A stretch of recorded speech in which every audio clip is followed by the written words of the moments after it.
transhumanism as a key driver of this supposed fourth industrial revolution. You see a lot of these people in Silicon Valley favoring what is obviously a technocratic system, where there's a class of technocrats who get to decide everything and you just have to live with it, and they're just telling you it's for the greater good.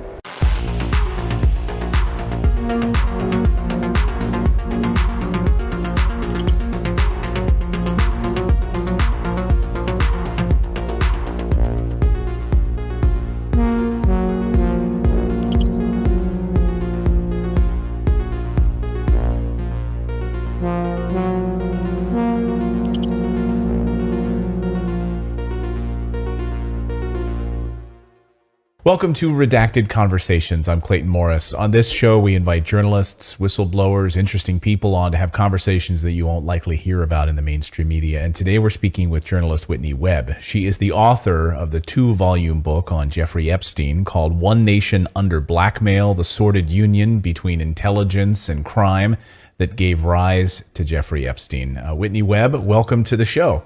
Hey, it's great to be here. Thanks so much for having me on. My pleasure. Now, I first learned about you, I think like over a year ago. You were doing an interview with Catherine Austin Fitts. And at the time, I tried to get you on the show, but you said, I can't right now. I'm knee deep in this research on this Epstein book.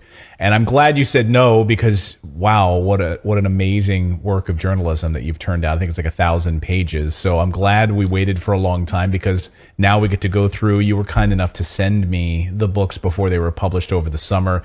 Going through, I have to say it's astonishing. Really is amazing work. And before we even get into it, I want to just tell all of our viewers right now, go to Amazon or wherever you buy books and just support independent journalism. Buy Whitney's book. And I think it's just an eye-opening piece of journalism. So thank you for your work, and thanks for being here. Thanks for taking the time to read it. 1,000 pages isn't exactly a light read, so definitely take some time to get through. Yeah, I mean, it's dense, but it's incredibly important work, and just take it in chunks, and I think it's so transformative. And I think this is maybe something that people should, we should have our college kids reading books like this, because it wasn't until, I was much older before I really started to dive more deeply into American history and understood. I mean, I was a history major, but the sort of the alternative history and looking at how we've been lied to about a lot of these issues. So I think that this should be maybe standard reading for a lot of people to see how the machine actually works. And, it's interesting. There's a lot of topics I want to cover with you today, because you're here at an interesting time. There was the anniversary of the JFK assassination. So you're here right around the Thanksgiving holiday time. We just saw the Sam Bankman-Fried story explode with FTX. And then, of course, we had some latest news on the Jeffrey Epstein, Ghislaine Maxwell unsealing of names story. So they all seem, I mean, maybe I'm crazy, but they all sort of seem interrelated somehow. There's a lot of these pieces that seem to connect. Did you find that as you're going through a lot of these different stories at a 30,000 foot level, that a lot of these things have tentacles in each other, that they all sort of connect?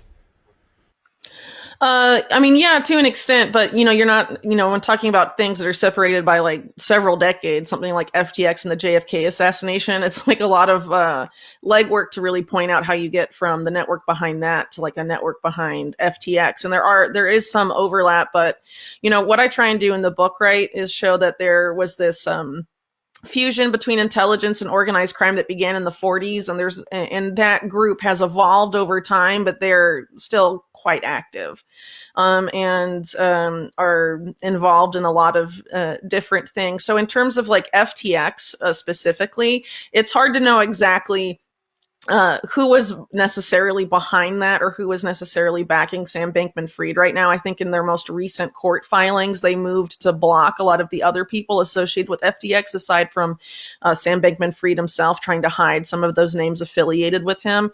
And, we can sort of get...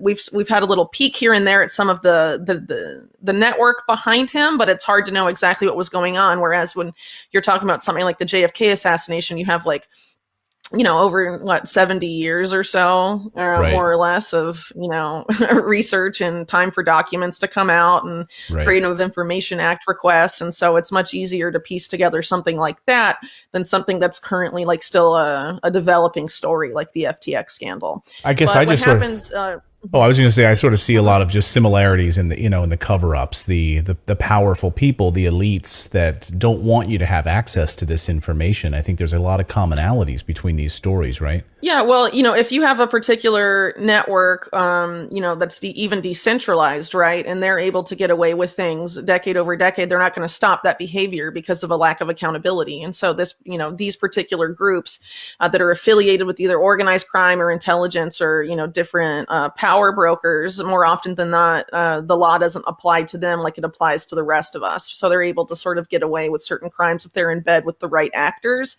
or if they're benefiting the powerful enough, making the money, things like that. So, I think that was probably true, with FTX, it's pretty clear that was serving a particular purpose for certain powerful people, and that the fraud going on there was benefiting certain powerful people because you're not just having, the government and the Department of Justice and law enforcement sort of, essentially turning a blind eye at this point to him. But you're also having the mainstream media cover for him because someone like Bernie Madoff, for example, within a couple of days, he was arrested. The media was totally, against him. And what we're seeing with SBF, as he's called, Sam Bankman-Fried, is quite different. Right. It's very apologetic in a sense and very sympathetic to his case. When in reality, if you're looking at the court filings and all of this, it's very clear that he was a brazen financial criminal. Right. Now, you sat down with my old colleague, Glenn Beck, for a really in-depth interview on the book. So I don't want to, he did a great job. I would encourage our viewers to go check out that interview. I don't want to retread some of the ground that you guys already covered together. So what I want to do is try to maybe focus on a few other topics or even go a little bit deeper in some things from the book and from some of the current events. So other treatments, let's just talk about your book at a high level. Other treatments of Epstein have focused on his sex trafficking crimes. But I think what's interesting about your book is that, it really dives deeply into how interconnected the state sponsorship of all of this was, how intricately involved the government actively was working with him. So can we just start there? Why was that part of the story so interesting to you, how involved the government was or the state sponsorship of Epstein? Well, I first got interested in it because there was an obvious attempt to cover it up by the mainstream media and, of course, the government itself. So you had sort of inklings of this come out where you have Alex Acosta reported as saying that he went light on Epstein when he was, a U.S. attorney in Florida because he was told that Epstein had belonged to intelligence and was above his pay grade and whatnot. So, I wanted to sort of understand what that meant, right? Because if you say belong to intelligence, that could mean he was an asset, he was on the payroll, he was an agent. And does that mean one intelligence agency or multiple intelligence agencies? What exactly was the nature of that involvement? Because if you're talking about someone who's under fire for the sex trafficking of minors and there's an intelligence connection, that, means there's a state connection, like a government connection. And, as I note throughout the book, there's acts like this, scandals like this that have broken, really throughout American history in different administrations with powerful political connections, and they've been covered up pretty systematically. So it seemed like Epstein, there were efforts to have that happen with the Jeffrey Epstein case as well. And I think that's been pretty clear over the past few years or so. So in terms of what that state sponsorship was, I did my best to really just put all the information out there and people can sort of draw their own conclusions.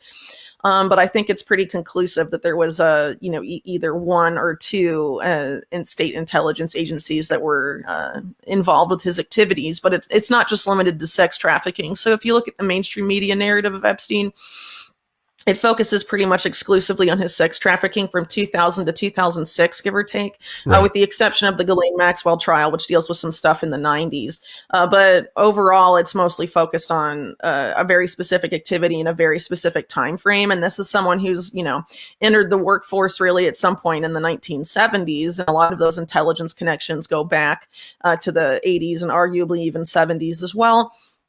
And so there's a lot to unearth there. And a lot of his earlier, I guess, controversial behavior that he was involved with in those periods was focused, seems to have been more focused on financial crimes and on arms trafficking, as opposed to sex trafficking. But as I note in the book, a lot of the people he was working with in that period of time, and also institutions, were themselves involved in sex trafficking, and in some cases, the sex trafficking of minors as well. So he, saw this behavior somewhere else before he engaged in it himself. And these, institutions and entities that I refer to there were also tied to intelligence agencies in a very significant way. So this is something that intelligence agencies seem to engage in when they believe it is to their benefit.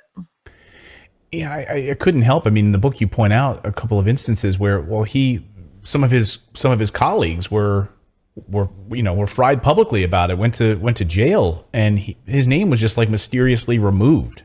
Like, am I wrong about that? Yeah, on the financial crime side. So Jeffrey Epstein and a man named Stephen Hoffenberg, and also Jeffrey Epstein's mentor, well, son of one of his big mentors. The mentor was Douglas Leese, a British arms trafficker with alleged British intelligence ties, and his son Julian Leese was also at this firm, and allegedly both Julian and Douglas Leese were involved, according to Steve Hoffenberg. But Steve Hoffenberg's dead, so you can't really ask him too many questions about it anymore, at least.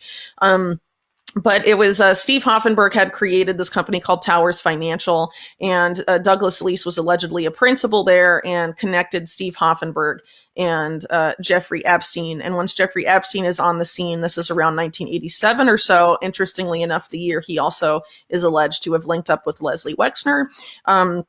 Jeffrey Epstein develops a Ponzi scheme plan that he and Hoffenberg enact, using Towers Financial as sort of the vehicle for conducting this large, very massive Ponzi scheme. I think at the time it collapsed around 93 or so. It was one of at the point, maybe the biggest Ponzi scheme in U.S. history. At that point, I think it no longer holds that title.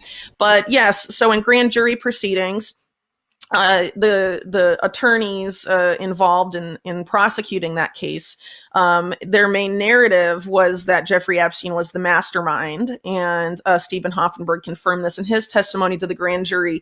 But then in a few months' time, Jeffrey Epstein's name is dropped from the case. And in 1993, Jeffrey Epstein is, instead of in prison like Steve Hoffenberg is, he's visiting the White House.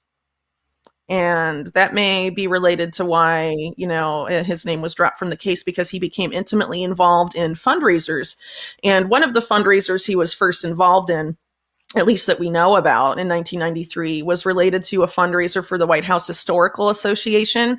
And so the White House Historical Association fundraiser was supposed to be, led by the First Lady's office, Hillary Clinton, and her decorator, Khaki Hawkersmith. And reference to this particular fundraiser turns up in Vince Foster's quote unquote suicide note. What did he say in that suicide note? So first of all, some background about the suicide note. It's very unlikely that Vince Foster committed suicide, first of all, but it's even more unlikely that the suicide note was actually his suicide note, because when his office was searched by police, when his body was discovered, there was nothing in his briefcase. It was completely empty. And then around 36 hours later, the First Lady's office announced that a suicide note had been found in his briefcase that had previously been seen empty, right? So the speculation as a result of that has been Hillary Clinton, or at least people around her, were responsible for the creation of this suicide note and wanted it out there for specific purposes, ostensibly to exonerate Hillary and the First Lady's office from any sort of potential wrongdoing, in this broader sphere of ongoings at the time Vince Foster died.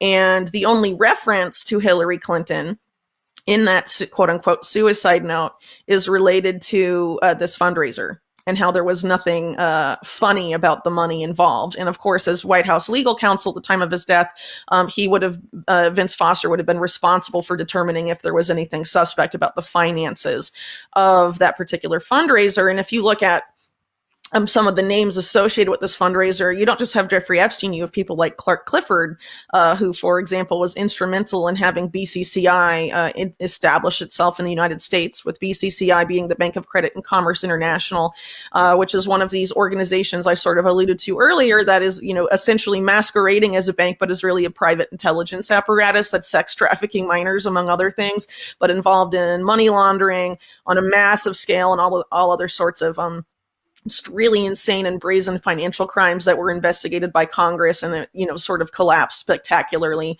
in 1991. So, you have Clark Clifford, one of the masterminds of that there. You have Jeffrey Epstein, mastermind of this massive Ponzi scheme there. And then you have a banker that's affiliated with Jeffrey Epstein and Ghislaine Maxwell in the Palm Beach area, who's very much established in the offshore financial system of the Caribbean. So, you put all of that together, it seems very likely that there was some sort of funny money there. And did it play a role in Vince Foster's death? I don't really know, but it's very interesting that you would have one of the earliest involvements of Jeffrey Epstein with the Clintons being mentioned in that particular quote unquote suicide note. Yeah. How are you involved in a massive Ponzi scheme and then you just walk away and your name, you're just cleared from it?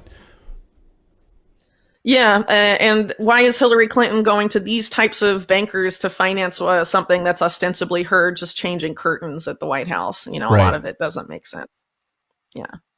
So, the media has ignored this story. I mean, and it's amazing to watch like what happens on YouTube and censorship, and certainly big platform censorship of this story. I mean, it's remarkable that, the Johnny Depp here, the Johnny Depp story, the Johnny Depp trial got more exposure than the Ghislaine Maxwell hearing.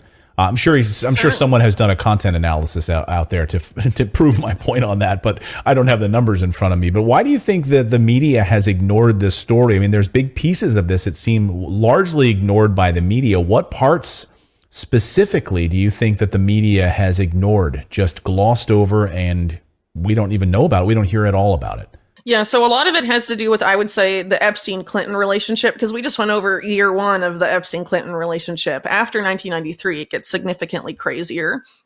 And as part of a broader cover-up of what I guess is remembered today as the illegal finance contributions to the 1996 Clinton re-election campaign. Some conservatives remember it as Chinagate, but I would argue that's a misnomer. But it seems like Epstein was really involved in the activities in that particular sphere.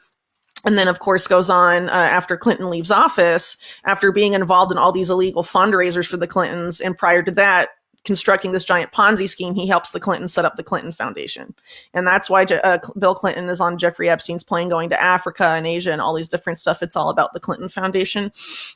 And Jeffrey Epstein at that time is basically involved in helping pioneer a new model of philanthropy, which is basically impact investing masquerading as philanthropy. And you have the Clinton Foundation and the Gates Foundation come out of this sort of movement, including with the involvement of Jeffrey Epstein in that. And so the other big cover up aside, I would say, from the Epstein-Clinton relationship is the Epstein-Bill Gates relationship, which, if you believe mainstream media, Gates and Epstein didn't meet till 2011, but there is extensive evidence that they knew each other in the 90s, if not maybe earlier. And definitely Bill Gates was involved with Ghislaine Maxwell's siblings in the 90s.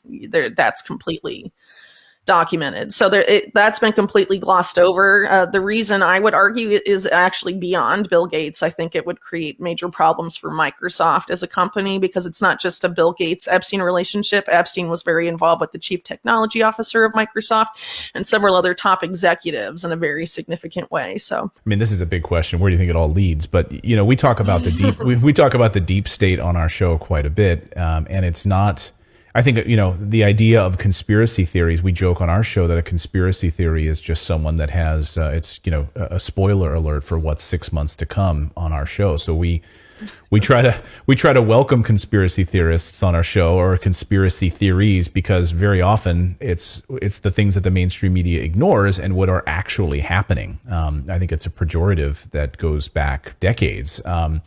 So when you look at where all of this goes, because I believe you have the president of the United States who's there for 4 years or 8 years, and they are on a need to know basis, and very often they're in a not need to know basis. So there is definitely a government that's bigger and more entrenched than these presidents. Can you talk a little bit about that?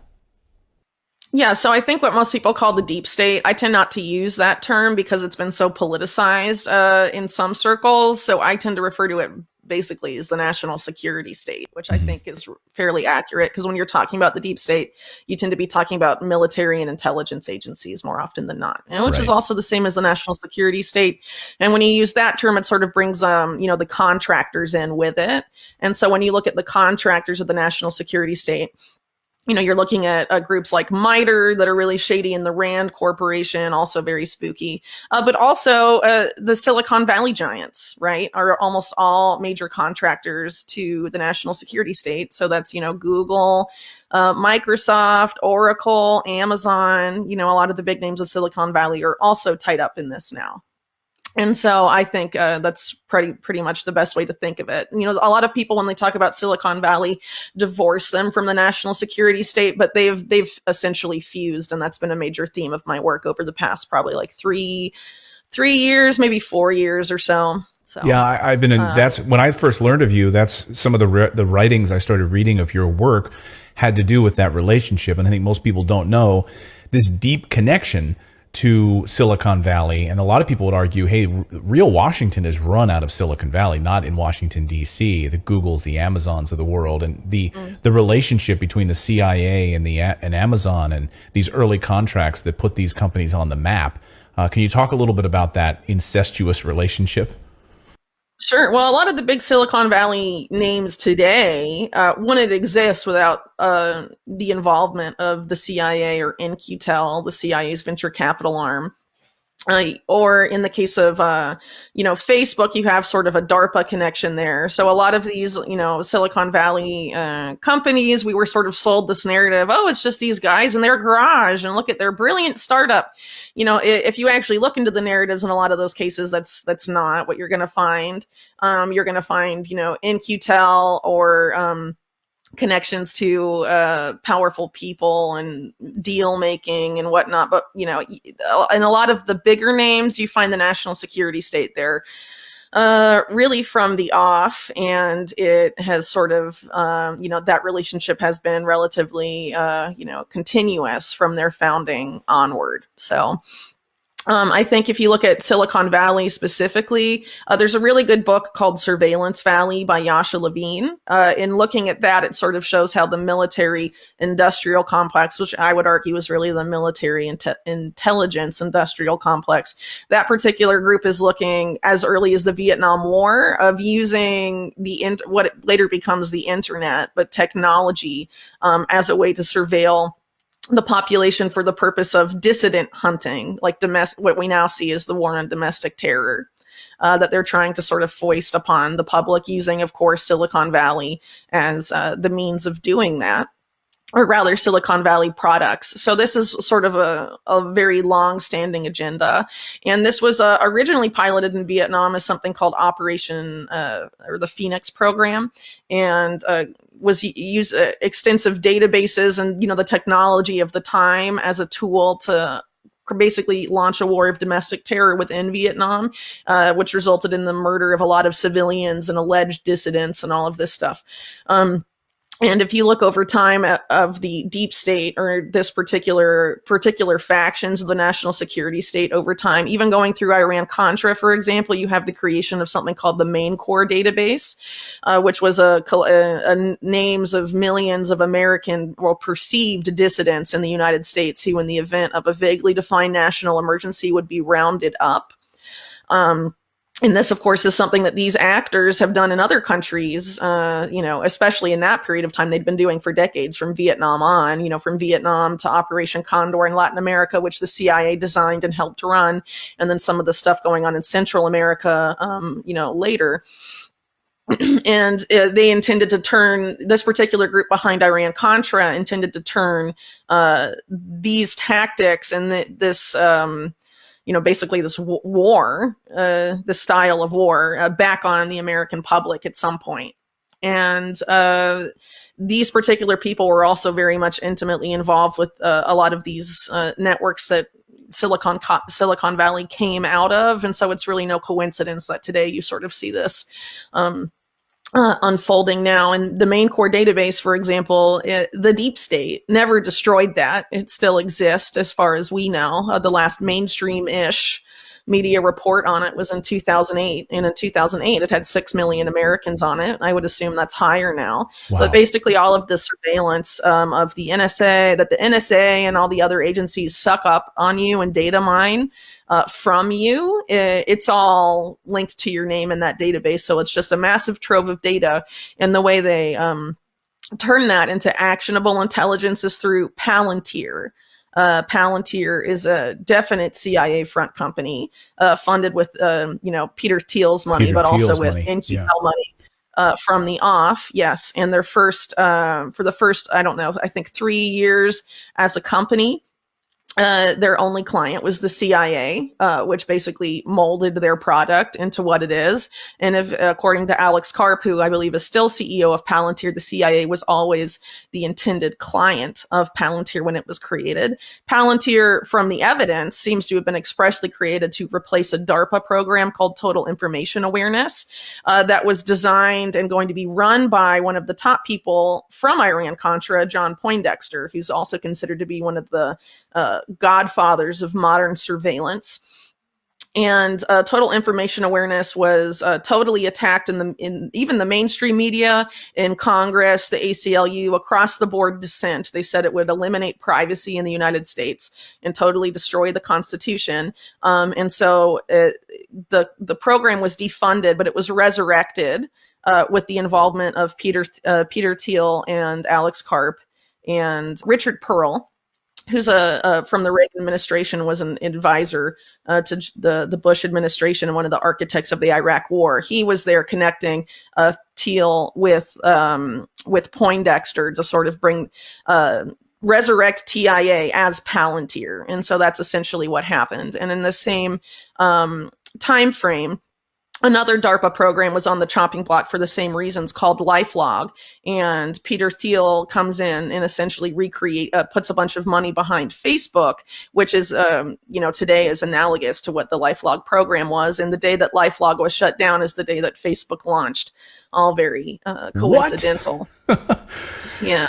See, I know this is the exact same day. I mean, people who watch our show, we've had people who've just discovered our show, in their 60s, and they write to me and they say, for so many years, I didn't know. And they watch our show, and we have guests like you on, and their eyes are opened for the first time. And so when it sounds like to a normal person, that sounds like a coincidence. So the day that they close down, Facebook launches. I mean, these are not coincidental. And in the very same week that you have FTX and everything unfolding with Sam Bankman-Fried, of course, you have, now we're suddenly rolling out a digital ID system, and we're going to start to be looking more deeply at a digital ID system and a U.S. backed digital currency instead of a decentralized. Yeah. We'll let the Federal Reserve run this. And to a normal person, like, that's just coincidental. I don't think maybe I'm just cynical. Talk me off a ledge, Whitney, but I feel like they're all tied together. When you have stories like that, literally 2 days later, we hear the story about the Federal Reserve and the scandal with Sam Bankman-Fried. I just don't believe that they're coincidental. Do you? Yeah, so the FTX situation, again, is pretty different from what I was just talking about. Because again, like I said earlier, it's hard to know the extent of the network behind him. We just have really inklings at this point of his connections. So you obviously have a big connection to the Democratic Party.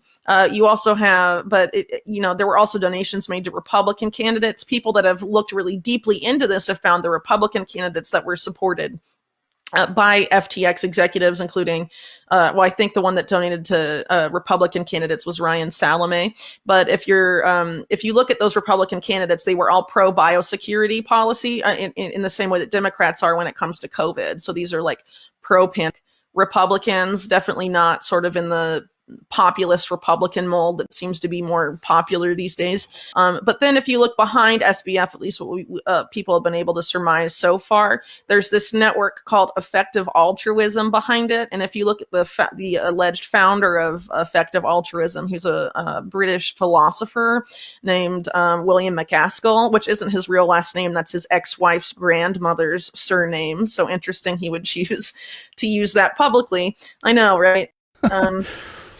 already red flags everywhere, right? So anyway, McCaskill finds Sam Bankman-Fried as an undergrad, tells him where to take an internship at this high-frequency trading firm that's not that well known called Jane Street.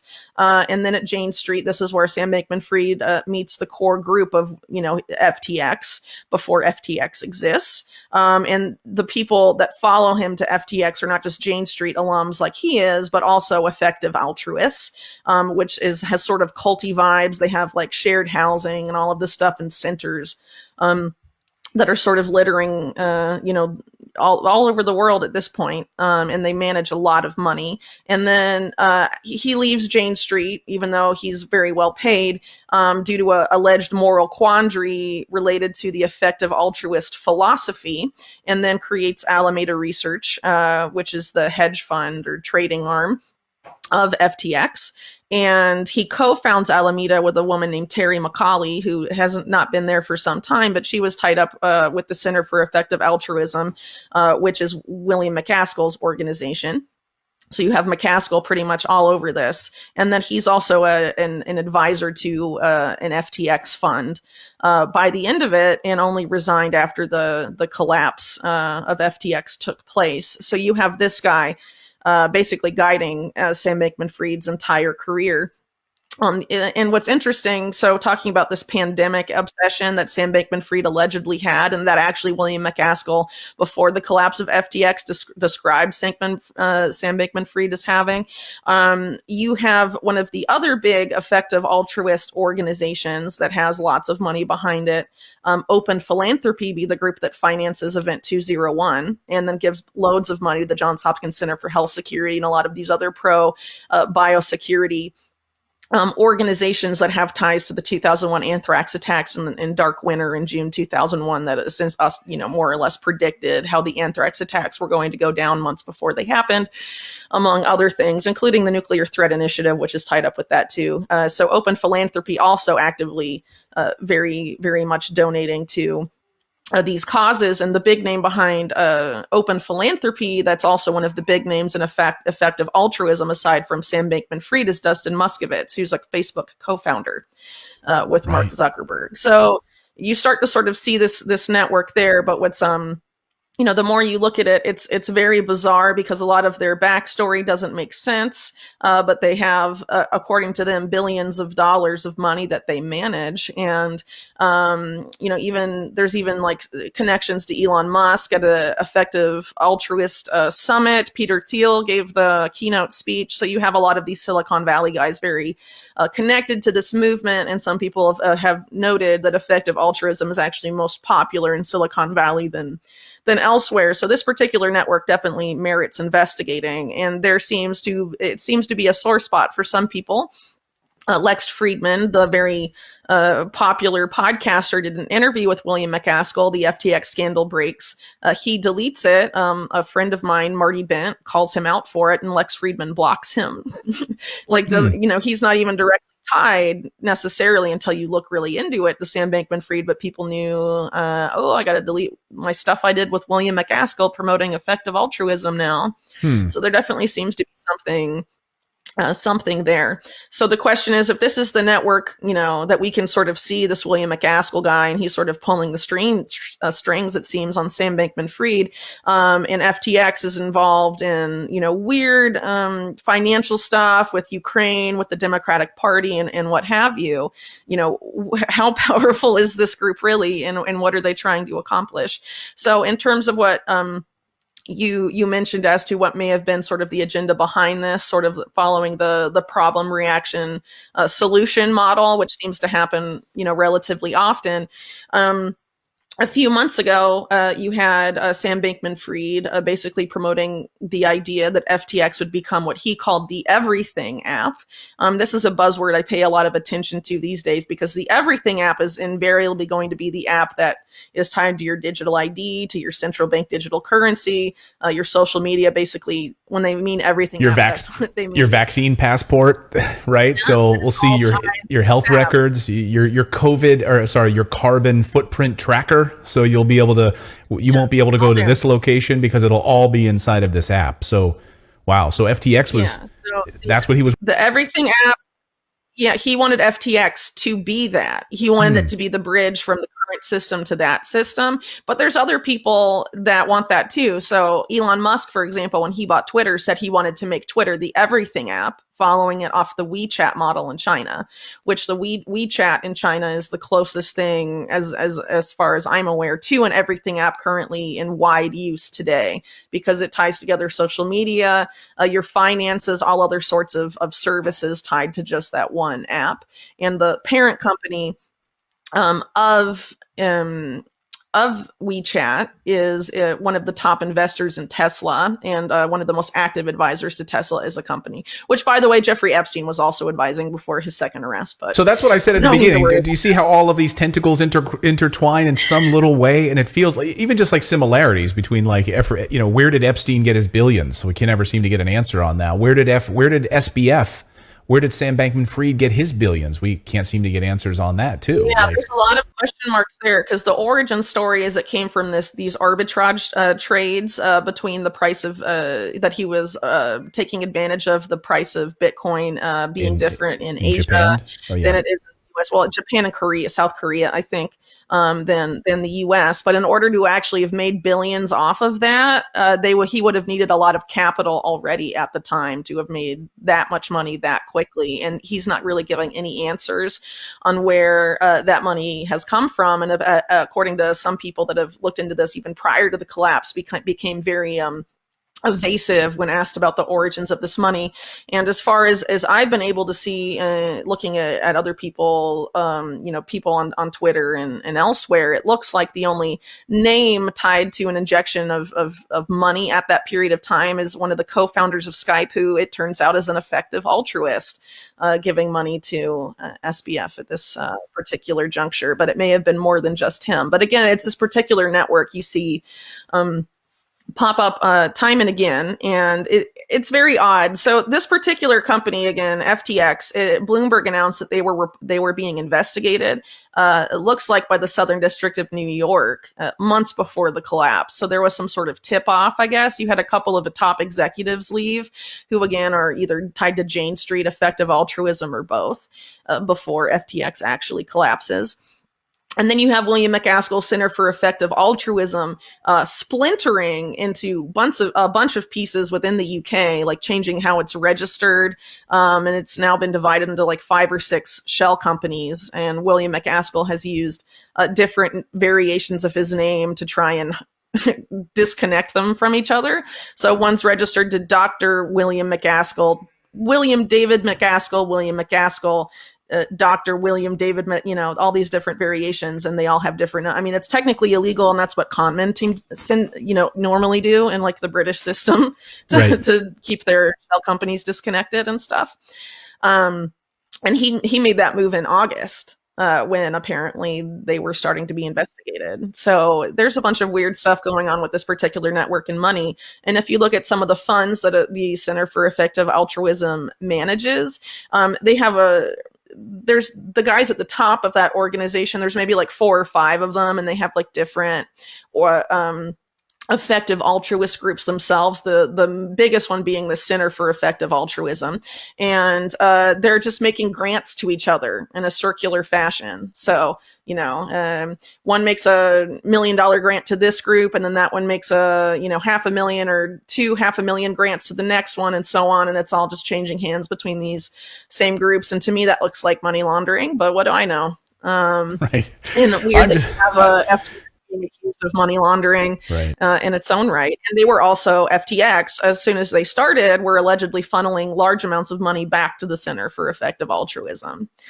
So this looks like a big financial funny money scandal that's a lot bigger than FTX. But now you have the people investigating FTX being members of Congress that are seen blowing kisses and hugging Sam Bankman-Fried, and got like $300,000 from him, like Maxine Waters. Right. So the very people that are supposed to investigate got millions of dollars in donations, hundreds of thousands of dollars in donations. It's not surprising at all. I want to talk a little bit about the World Economic Forum, the World Health Organization, and then I also want to talk about the latest on this Epstein, this judge unsealing this info before we get you out of here. So World Economic Forum, we talk about them extensively on our show. We dive deep into what their platform talks about, what they say publicly. These are not conspiracy theories. They're telling us, it's in their writings. So how would you just papers, yeah. Yeah, they're policy papers. How would you describe to a layperson who just stumbles across and has never heard of the WEF, the World Economic Forum? How would Whitney Webb describe the World Economic Forum? Look at how they describe themselves: the premier promoter globally of the public-private partnership. So basically, the public-private partnership, stakeholder capitalism is also the term that gets used for that a lot, which is having stakeholder. It's either having stake not just in your private sector company, but also in the public sector and with what they call civil society, which tend to be NGOs. We'll leave that aside for a second. But basically, public-private partnerships is corporate capture of government. So you think about a lot of the complaints about the American system, for example, money is speech, corporations are people, a lot of corporate influence, undue corporate influence, or, influence of banks on our politicians, that they own our politicians and all of this stuff. So when you have the public-private partnership, you're having the private sector being elevated to be on equal footing with the public sector, which they've essentially captured. And so you're basically having, even more corporate capture of the government. But really what you're having is, an even more extensive move towards what is sometimes called as corporatism, or a merging of the fusing really of the public and private sector into like one entity. And this is like the classical definition of fascism. So that's essentially what the World Economic Forum is advancing fascist. as its. Yes.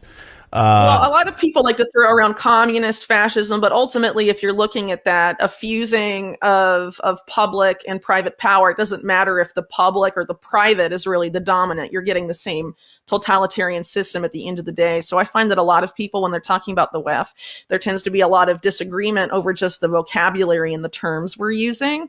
But I think we can all sort of agree that they ultimately end up in the same. Whether fascist or communist, it's really going in the same direction of complete control. And so the WEF is basically developing policy papers that bring that type of system into fruition. But they tend to kind of cloak it in sort of this foul of like fake communitarianism type of fake collectivist type of vocabulary, I guess, where they sort of try and manipulate people to buy into it by sort of perverting a lot of, like I call it sort of like the Star Trek philosophy, the needs of the many outweighed the needs of the few. Right. So they're basically urging you for the good of the world and the good of the planet or the good of the poor, whatever, to have a large reduction in your standard of living and a large reduction in your rights. Why it's very obvious if you look at Davos or the World Economic Forum annual meeting that, these are policies being created for the benefit of the elite class who don't plan to also make those collective sacrifices that they're trying to market to you. So basically what it's leading to is a merging of public and private power with the intent to create ultimately a neo-feudal system where you have an elite class and then you have the underclass, like a giant underclass. And if you look at people that speak to the World Economic Forum, a good example would be the January 2020 speech of Yuval Noah Harari, saying that, because of this new industrial revolution, the fourth industrial revolution, they call it, whereas in industrial revolutions of yesteryear, you had, the people getting rich, and then you had the people in the middle, and you had the exploited class. He's saying that now in this revolution, it's better to be exploited than irrelevant. So, there's going to be the people at the top, and then there's going to be a massive exploited class, or a class even under that are the class of the irrelevant people. And basically slaves in a lot of ways. I mean, just here we're going to provide you a stipend. You're going to receive some money. You are not going to farm on your own anymore. You're not going to have your own farms. You're not going to create your own food sources. By the way, you're not going to eat meat. So we're going to provide all of these things for you. We're going to take away your farms. We're going to take away your land. We're going to take away your cash. right? We're not going to allow you to buy gold or precious metals or anything like that. We're going to control your currency. And oh, by the way, we're going to put this is my side of it too, is we're going to encourage you to drink a lot of alcohol. You just saw that in Japan, right? Pushing people like, you got to get back to drinking alcohol again. So we're going to push alcohol. We're going to push pharmaceuticals on people. Make sure they have Netflix turned on, and then you're good, right? Then we have this sort of like drone-like society, and everyone will be compliant. Yeah. There won't be riots. There won't be people who will want to rock the boat, because they'll just be sedated and they'll be taken care of. Yeah, so it's basically the way they're trying to herd people into what you rightly point out as a slavery system is basically using convenience as the carrot to get people into basically these, corrals, essentially. Oh, so it's so easy to just scan your phone and you get all this information. It's right there. It's so convenient. Yeah, well, that's how the smartphone was pitched at first, right? Look how convenient. You can access all this stuff now on your phone, anywhere you are. How easy. And then, it's a stepping stone from, that, you don't have to go to the bank in person anymore. You don't have to take cash out of the cash machine anymore. You don't have to go wait in line at the government office. You don't have to, pretty much everything. You don't have to go in person to pay your bills. You can do it all here just from this one app on your phone. And that's going to be, the selling point. So I guess the question is how enslaved are we to our comfort and to convenience, and can people break free from that and build something parallel? That's ultimately the question here. And it seems like people at the WEF and elsewhere are very convinced that it's easy using basically guilt trips and, convenience and comfort to sort of herd people in. And so if you're looking at Europe right now, there's this obviously manufactured food and energy crunch there. And I think that is intended to sort of induce that population into like desperation, and that they will offer a return to some of these comforts of before the new normal, pre-2020 to people. And that will be used to entice them into these systems. And hopefully it won't work, but we'll see. Yeah, but we've got a long history of it working, because people just want to live. They just want to survive. And if you're going to give them something, pull them out of this mess, then they're just and that's what they're exploiting. But really quick, to tie some of this together, I want to go back to the ideology behind effective altruism for a second. So what you were describing with the system that we've just been talking about, there's basically this desire to micromanage every aspect of our lives. So the effective altruist, their philosophy is to get super rich as much as possible, join this elite tier, and then once you're in that elite tier of ultra rich, you're so elite and superior that you're able to pinpoint scientifically and mathematically exactly where the greater good of humanity needs your money to go. And some of these people have reduced this down to which lives are more valued, lives in the developing world or lives in the developed world. And basically the idea of micromanaging capital flows for the good of the planet and all of this stuff. So you can sort of see how that ideology can bleed into what we were just talking about. And a lot of these people involved think that they're very capable of playing God. You have one of the top people in the effective altruist movement, an Australian philosopher named Peter Singer. Peter Singer became controversial in the 90s because he was arguing in favor of infanticide, that it's okay for the greater good to kill some babies within the first month of life, even if they're alive and healthy and stuff like that. So you take that ideology and you look at, how Silicon Valley's looking at stuff, and then people and Bill Gates and all of this stuff, and the eugenics connection historically, the transhumanist eugenics connection, how transhumanism is a key driver of this supposed fourth industrial revolution. You see a lot of these people in Silicon Valley favoring what is obviously a technocratic system, where there's a class of technocrats who get to decide everything and you just have to live with it, and they're just telling you it's for the greater good, essentially. Yeah. And so you're seeing this really all over the place. Yeah, like Yuval Harari. You mentioned Yuval Harari talking about, we have too big of a population and we don't need all of these people, and it would be fine if all these people weren't around. So yeah, absolutely the case. A lot was making of, I think it was Luis Zamperini's biography by Laura Hildebrand, Unbroken, or he talked about the eugenics program. Certainly talked about that quite extensively. And for those people, I think there was that was eye opening just hearing it in the Laura Hildebrand book about eugenics, as if that's something that just ended in the 1930s or 1940s and that's gone. No. Yeah, and that it absolutely continues. Yeah, so talking about transhumanism, right? That's how you can really see what the eugenics program became. So after World War II, you have Julian Huxley, who's Aldous Huxley's brother. He's installed as the president of UNESCO, but he's also the president of the British Eugenics Society. And charting out his vision for UNESCO, he writes about eugenics: we need to make the unthinkable thinkable again. 10 years later, he describes how to do that in a book called New Bottles for New Wine. Which is basically him talking about the human race in that metaphor. And he creates the term transhumanism, Julian Huxley. Wow. And he says that this is the new eugenics, merging man with machine and using these technologies to manipulate genes and all of that. So, it's definitely evolved since then. But if you look at the people who financed Nazi race science, you have the Rockefeller Foundation. Mm-hmm. And who's a big financer of transhumanism today? The Rockefeller Foundation. Wow. So there's a lot more, going on here than just, let's augment ourselves with technology. And then you, of course, have the within alternative media and even within groups that are ostensibly opposed to transhumanism, they frame it as inevitable. And they say the only way for us to compete is to merge with the machines to stay relevant with super intelligent AI. And I think that is a total scam, to be honest, to sort of sell people into adopting it. Because to be honest, artificial intelligence is not where they claim it is. The singularity would have already happened right now if it was capable of happening.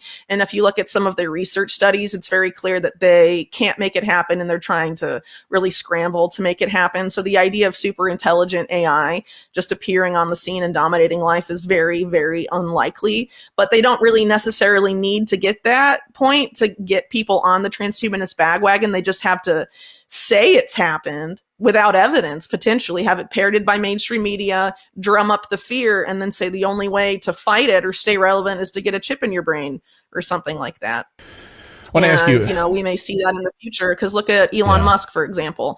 Elon Musk is a big promoter of that particular ideology about the only way to stay relevant in the digital age or the age of AI is to augment yourself.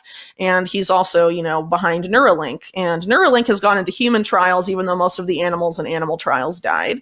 So that's troubling to say the very least, if you're trying to create a product for use in the human body and almost everything in animal trials die. I mean, it's basically the Moderna model, because before COVID, that's how Moderna operated as well. I was going to say, if you go by the COVID model, just go by the COVID model. Don't even put them through trials. And that's actually what I wanted to ask you about here on this WHO treaty, because a big piece of their first draft, I know it's something you've been following. The draft just came out, I think, within the last 24, 48 hours or so. The World Health Organization has written their first draft of their pandemic treaty, which there's been a lot of pushback, but then there's been a lot of compliance as well. We've seen some pushback from some African nations. We saw pushback from Brazil on this. And if this World Health Organization pandemic treaty would effectively create a new government authority, and the way that I'm saying it, sort of above the authority of your elected leaders, it would be supranational. Supranational. Mm-hmm. And not. It wouldn't matter what your elected leaders are doing, because this is they would have overarching power. There's a bunch of things in this first draft. They keep things very, very vague. They use the word equity a lot. They're pushing pandemic response products. They are going to have peer reviews and audit every nation's preparedness. They're going to have a ministry of truth, essentially, to combat misinformation and disinformation. They don't really define pandemic, like what it actually means. It's fairly vague. Just at a high level, and creating this sort of central role to oversee everything.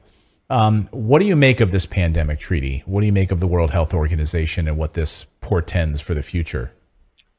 Okay, so the UN for a long time has been completely captured by the World Economic Forum. You can even look at the 90s, a relatively new article in Vanity Fair that's about Klaus Schwab's history, talks about how in the 90s his wage as chairman of the WEF was directly tied to the wage of the Secretary General of the UN. So there was a connection there from the 90s. Also in the late 90s, you have Kofi Annan, then in charge of the UN at the time, saying, here at the UN, we've undergone, I think he calls it either the quiet revolution or the silent revolution, saying that now basically the UN operates as a public-private partnership. So a lot of people have the misconception that the UN is sort of like just a giant public sector organization, and all the public sectors of the world come together to have an equal seat at the table, right? That's sort of the idea, the idea of the UN that most people have, but that's not the case.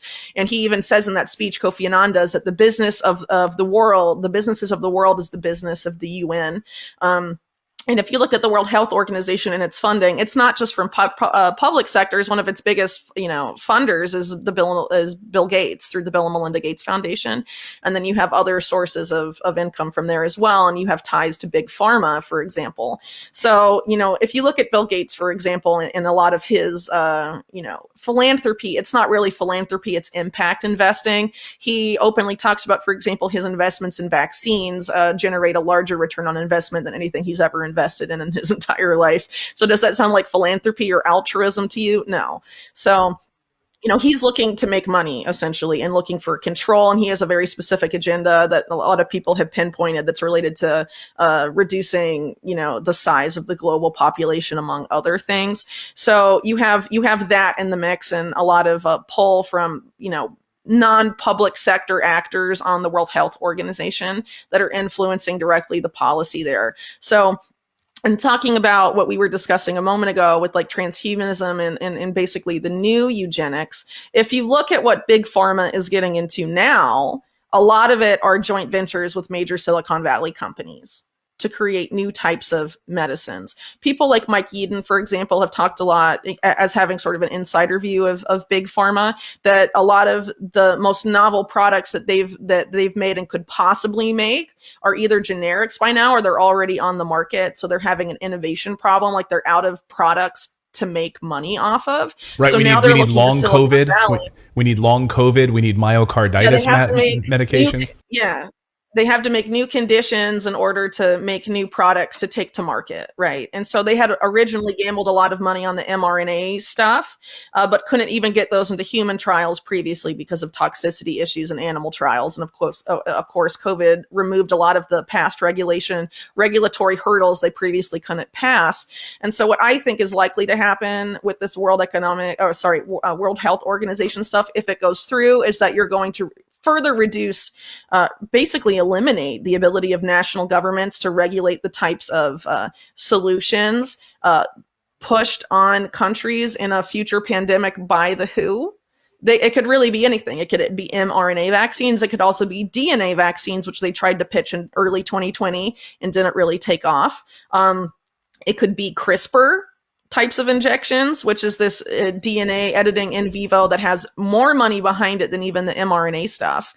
There's this whole new area of medicine that they've been trying to get off the ground, but people have been really reluctant to buy into it. And that was the case with mRNA stuff before COVID, but now it's been normalized. They've changed the definition of things even to make it qualify as a vaccine, even though it didn't meet the traditional definition of a vaccine because it didn't stop transmission and it didn't provide immunity, right? Which is what the definition was before. So now they've changed all the words. They want to clamp down on dissent, so you can't say anything the WHO is saying is crap, or you can't point out the conflicts of interest. And if you're looking again at where the direction big pharma is going, it's these mergers with Silicon Valley. A great example is GlaxoSmithKline and Google Health's joint venture called Galvani Bioelectronics. The former head of that was the head of Operation Warp Speed, Moncef Slaoui.